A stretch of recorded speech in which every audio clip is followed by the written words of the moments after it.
Shabbat Shalom, everyone. This is my first time doing this, so don't throw things at me. Unless it's candy, yes. So the Torah portion is Leviticus 22, 26 through 23 of chapter 23 and 44. Haftorah, 1 Kings 8, 2 through 21. And the gospel is John chapter 7, 1 through 10. So I'm going to start off by just reading the part of Sukkot. Leviticus 23 has all the feasts listed there. And I always think it's interesting that Shabbat, the weekly seventh-day Shabbat, is part of the feast.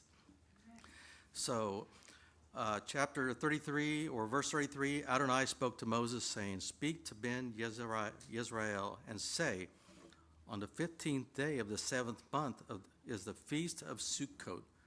For 7 days to Adonai, on the first day there is to be a holy convocation.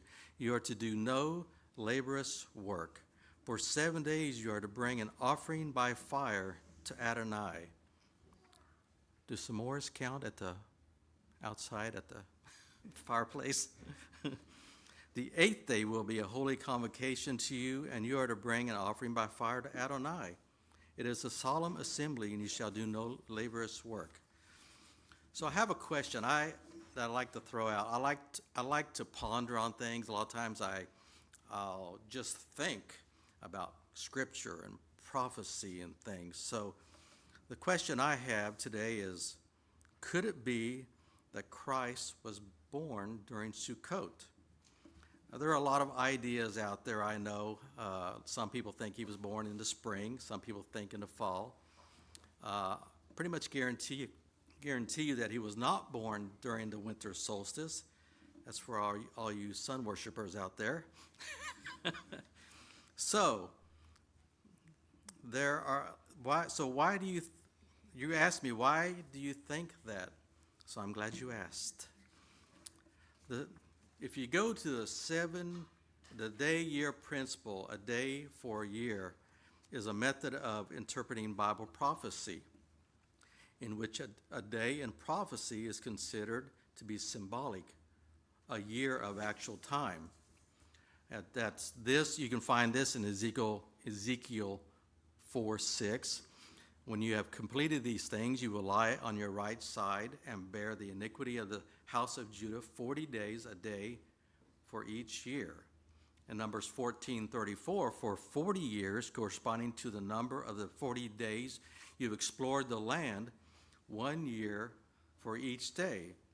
So in Daniel, it says in chapter 25, "So no one understand from the issuing of the decree to restore and build Jerusalem until the time Mashiach, the prince, there shall be 7 weeks and 62 weeks, or 69 times 7, or 483 years.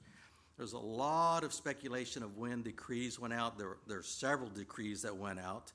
So, we kind of have to, it's hard, we didn't live then, so we kind of have to just look through this glass darkly that is spoken of in the New Testament. So after the 483 years, the 70th week of Daniel would start. But wait a minute. I thought the 70th week of Daniel was the time of the Antichrist. There's a lot of dual meanings in prophecy. So I kind of lean towards thinking that the 70th week started, and it could be in the future because, Satan, they're a copycat, Lucifer. They want to be as God. So remember, we definitely are looking through a dark glass when we look at this. So in Daniel chapter 27, he will firm a covenant for many for 1 week. And in the middle of the week, he would put an end to the sacrifice and offering. So Yeshua would start his ministry at 30 years old. That's when they would start. So if he was born in 4 BC, baptized at AD 27. This is what most people believe.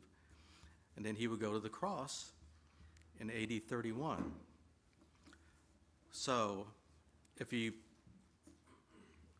take in the middle of the week, he would put an end to the sacrifice. So 3.5 years in, it would be Passover.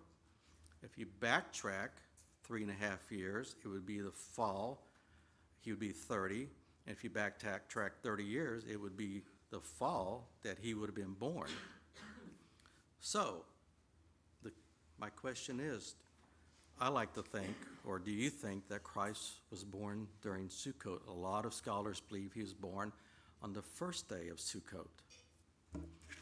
I like to think during Sukkot. Shabbat Shalom.